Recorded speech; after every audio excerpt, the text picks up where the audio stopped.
یه گربه‌ای بود توی این فیلم‌های جدید اینستاگرامی دیدم که این میومد هی میگفت نی نی نی نی.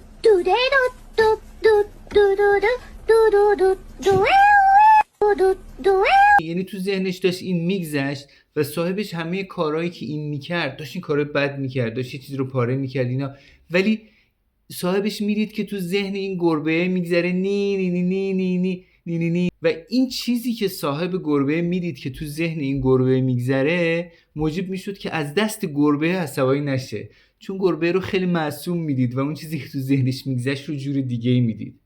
خیلی جالبه این موضوع.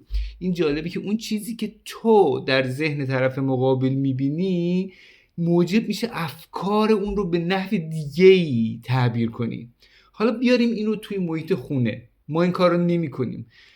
بیاریم توی محیط پیش همسرمون، پیش فرزندمون، پیش پدرمون، مادرمون یا همه اون آدمایی که دور برمونن.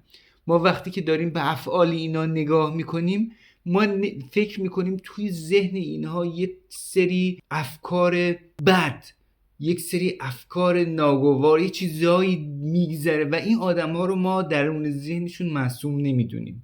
فرض کنیم که وقتی که همسر من یک اشتباهی داره میکنه طبق معمول و من همیشه ازش عصبانی میشم، ازش اشتباهاتی که میکنه فرض کنم که توی ذهنش داره صرفا میگذره نی نی نی نی نی نی، یعنی توی ذهنش یک کاملا معصومه و حتی اشتباهی که داره انجام میده کاملا معصومانه انجام میده.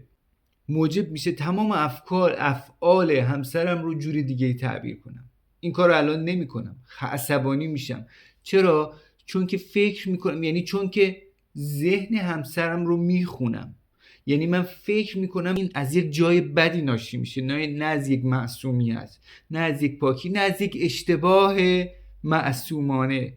این که من اونها رو در واقع گناهکار میدونم، نه اینکه بدونم که معصومن و این از اونجا داره میاد. این موجب میشه که این تعبیر دیگه از افعال اینا انجام بدم. اما مسئله مهمتر اینه که آیا اگر من به این صورت نگاه کنم، این کار امتحان کنید، یعنی این کار امتحان کنید ببینید که وقتی که اینجور نگاه میکنید و وقتی که دیدگاه یا جایی که ازش دارید نگاه میکنید رو تغییر میدید، به معصومیت تغییر میدید، چه تفاوتی ایجاد میشه در توجیه رفتارهای طرف مقابل.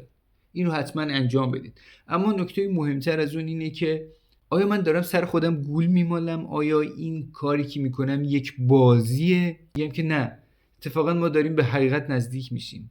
ما با یک موجود و ذهنیت پاک، بیالایش و معصوم طرفیم. ذهنی ها آری از اون گناهانی که ما بهش نسبت میدیم یا بهش فرافکنی میکنیم. ما در حال نزدیک شدن به حقیقت هستیم وقتی که این نقطه نظر رو داریم. دوست دارم که اینو امتحان کنید در مورد اون آدمی که میشناسید در خونه است و بیاید اینجا بنویسید و با هم، خیلی دوست دارم با هم صحبت کنیم راجع به این موضوع.